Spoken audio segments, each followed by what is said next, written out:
नमस्कार दर्शकों। Hope all is good. दर्शकों, जनरली लोगों को ये एंजाइटी रहती है कि हमारा बच्चा अश्लेषा नक्षत्र में पैदा हुआ है, तो क्या करें। क्योंकि आपको पता है, बहुत सारे मिथ हैं। कोई कहता है कि ये विष कन्या है, कोई कुछ बोलता है, जबकि ऐसा कुछ नहीं होता। वो तो देखिए माइथोलॉजी है। पहले राजा लोग क्या करते थे, राजा लोग कुछ दासियां रखते थे, राइट। और उनको जंगलों में जाना पड़ा करता था, और तो उन लोगों को small quantity of wish food में दे दिया करते थे। राजा को प्रिपेयर करते थे अपने एनिमीज के अगेंस्ट लड़ने के लिए। तो अब जंगल में सभी तरीके के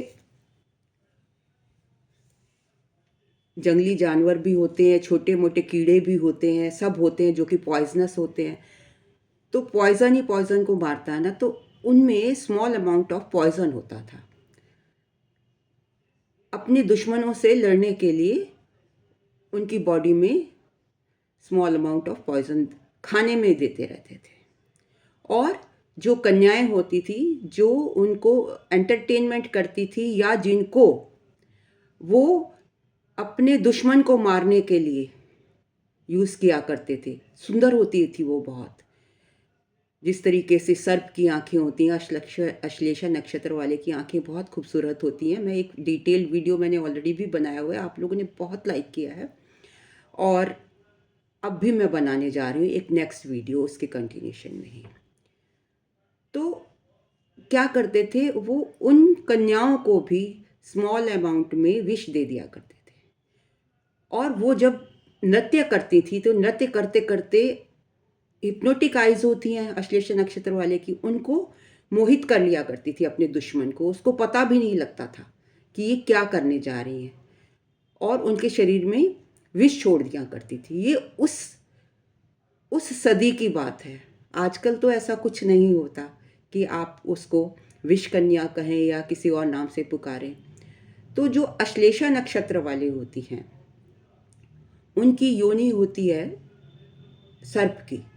बस इस बात का ध्यान रखें, जब वो विवाह करते हैं या करती हैं, तो उत्तर आषाढ़ा नक्षत्र जिसकी योनि होती है एक नेवले की, उसको अवॉइड कर दें, उससे शादी ना करें। क्योंकि दोनों योनियां एनिमी है ना, तो एनिमी योनियां साथ में बनेगी नहीं, और भी बहुत सारे आपको मालूम है विघ्न आ सकते हैं लाइफ में। तो अब हर एक नक्षत्र 13 डिग्री 20 मिनट का होता है, तो इस तरीके से 4 चरण हो गए। अगर पहले चरण अश्लेषा नक्षत्र के पहले चरण में किसी बच्चे का जन्म हुआ है, मेल हो या फीमेल हो, तो आपको कोई भी रेमेडी करने की ज़रूरत नहीं होती है। ये ऑस्पिशियस नक्षत्र है, ऐसे ही ना समझें इसको, स्पिरिचुअल नक्षत्र है। इसके पास पावर्स बहुत होती हैं, हिडन पावर्स होती हैं, मिस्टिक होता है ये।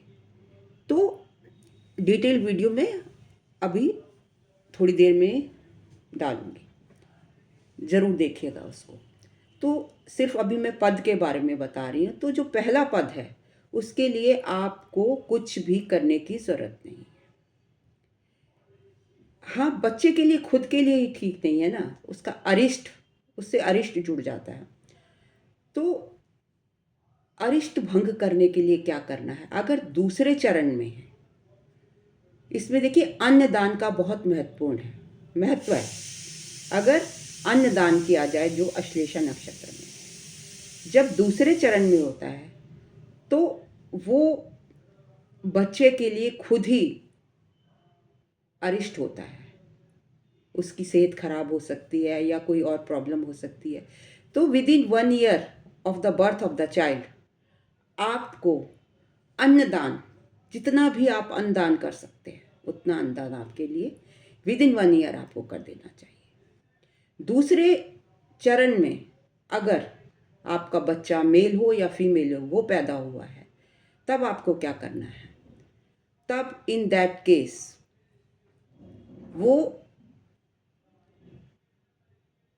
दूसरे चरण में, पहला चरण में कुछ करने की ज़रूरत नहीं है, दूसरे चरण में वो माता के लिए भारी होगा।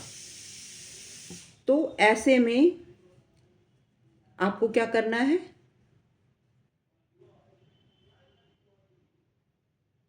इसमें भी अन्नदान करना है और इसमें माता का रिस्ट हो सकता है। इस वजह से विद इन 1 ईयर आप माता के नाम से, उसकी मदर के नाम से दान कर दें।